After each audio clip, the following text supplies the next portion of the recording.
HRD harus memilih ratusan CV yang belum tentu relevan, sehingga proses seleksi menjadi sangat melelahkan dan memakan banyak waktu.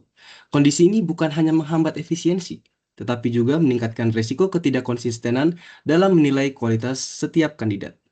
Punten Pak Yudi, kami dari kelompok 5 akan menjelaskan hasil proyek kami yang berjudul Aplikasi Rekomendasi Pekerjaan Berdasarkan Kurikulum Vitae Pelamar Pekerjaan. Oke, namun sebelum masuk ke penjelasan mengenai materi front end dan back end, ada baiknya kita perkenalan terlebih dahulu.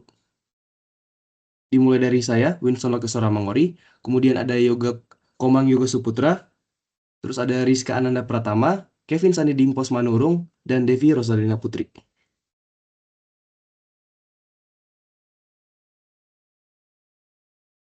Boleh next slide. Untuk bagian latar belakang akan dilanjutkan oleh Devi Rosalina Putri. Oke, untuk latar belakang yaitu sistem analisis relevansi CV diperlukan karena proses evaluasi manual oleh HRD memakan waktu dan sering tidak konsisten. Sementara pelamar sulit menilai kecocokan CV mereka dengan kebutuhan pekerjaan. Dengan memanfaatkan ekstraksi teks, preprocessing, dan analisis berbasis metode seperti TF-IDF, sistem ini membantu menghasilkan penilaian yang lebih cepat, objektif, dan informatif bagi pelamar maupun HRD.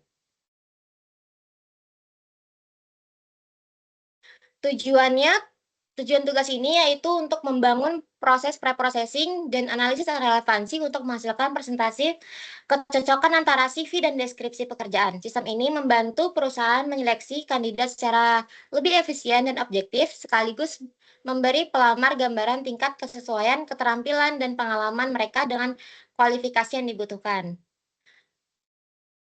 Selanjutnya akan dijelaskan oleh Winston. Oke, nah kita sudah tahu nih latar belakang dan tujuan proyek ini. Nah, untuk penjelasan berikutnya akan dilanjutkan dengan penjelasan mengenai database yang kita gunakan dan back-end-nya lah. Nah, pertama-tama dimulai dulu dengan penjelasan mengenai database yang akan dijelaskan oleh Rizka Ananda Pratama.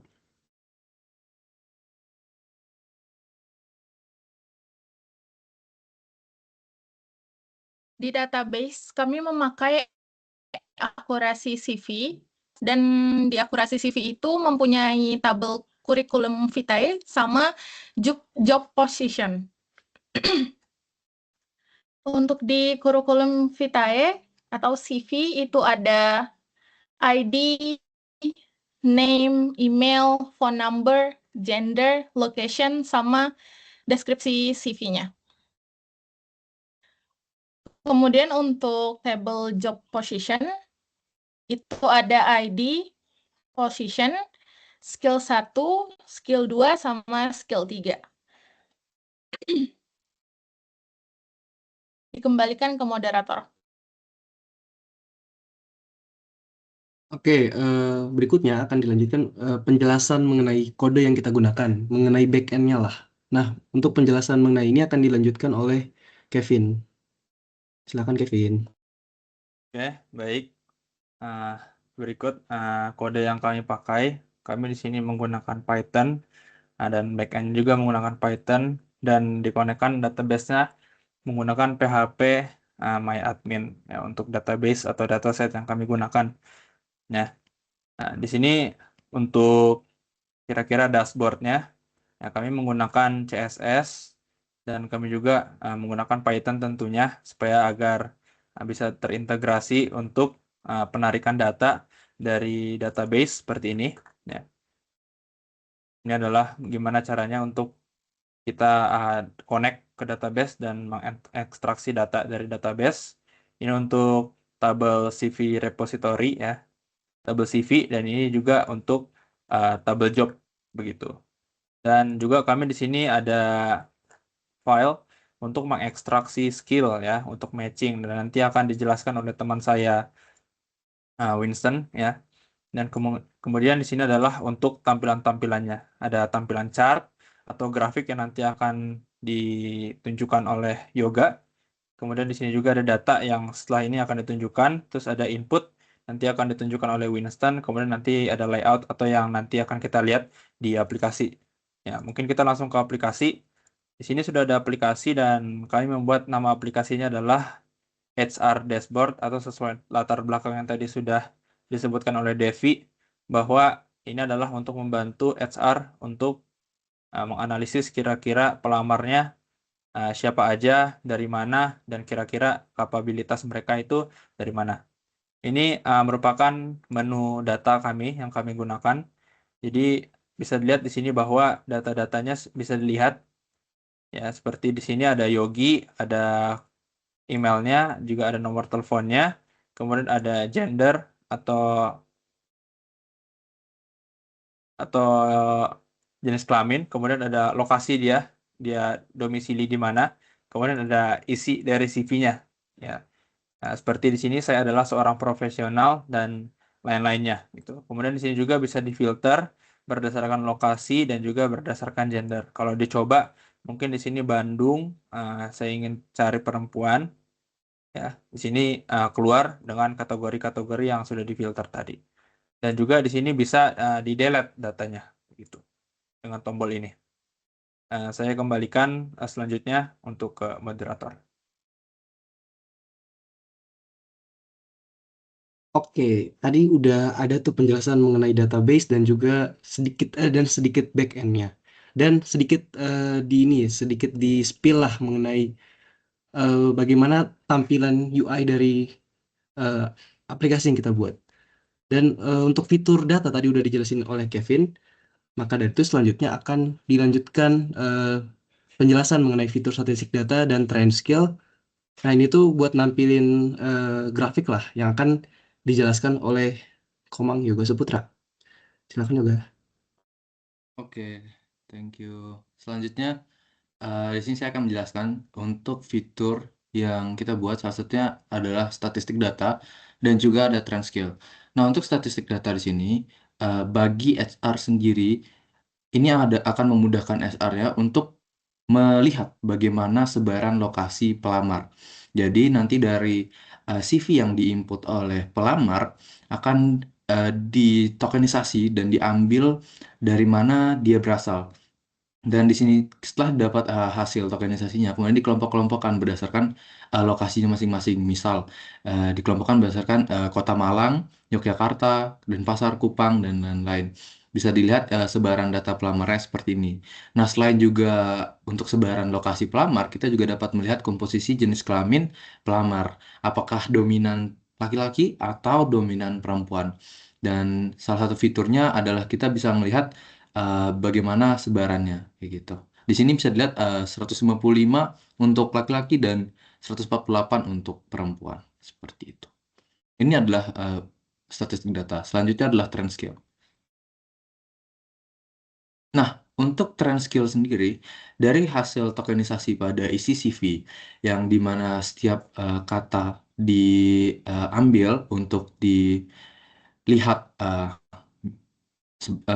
keahliannya, maka di sini bisa dilihat skill yang paling banyak diminati oleh kandidat pelamar itu bisa dilihat adalah untuk bahasa Go. Go itu sekitar 52 pelamar, kemudian ada Oracle sekitar 41 dan seterusnya. Nah, bagaimana caranya kita mengklasifikasikan skill-skill ini? Sebelumnya tentu sudah dijelaskan tadi oleh Rizka bahwa kita memiliki database terkait skill-skill yang dimiliki atau skill-skill yang dibutuhkan di posisi-posisi pekerjaan kita, dan teman-teman pelamar biasanya menginputkan skill-skill tersebut. Oleh sebab itu kita bisa mengelompokkan mereka, mentokenisasi CV-nya dan mengklasifikasikan skill-skill yang paling banyak diminati seperti itu. Mungkin itu saja yang bisa saya jelaskan terkait dua fitur ini. Saya kembalikan ke moderator Winston.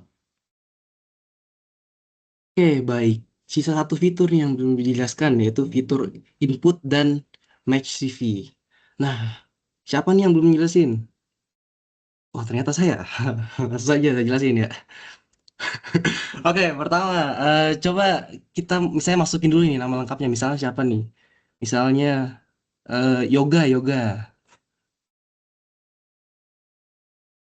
Oke. Nah, emailnya coba masukin deh. yoga@gmail.com.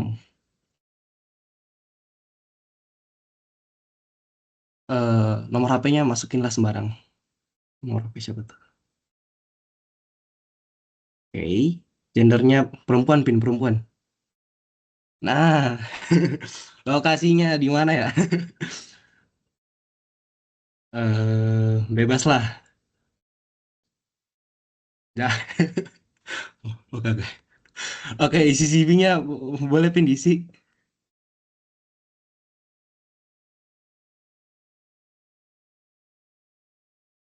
Oke, setelah itu kemudian kita bisa menekan tombol simpan dan analisis.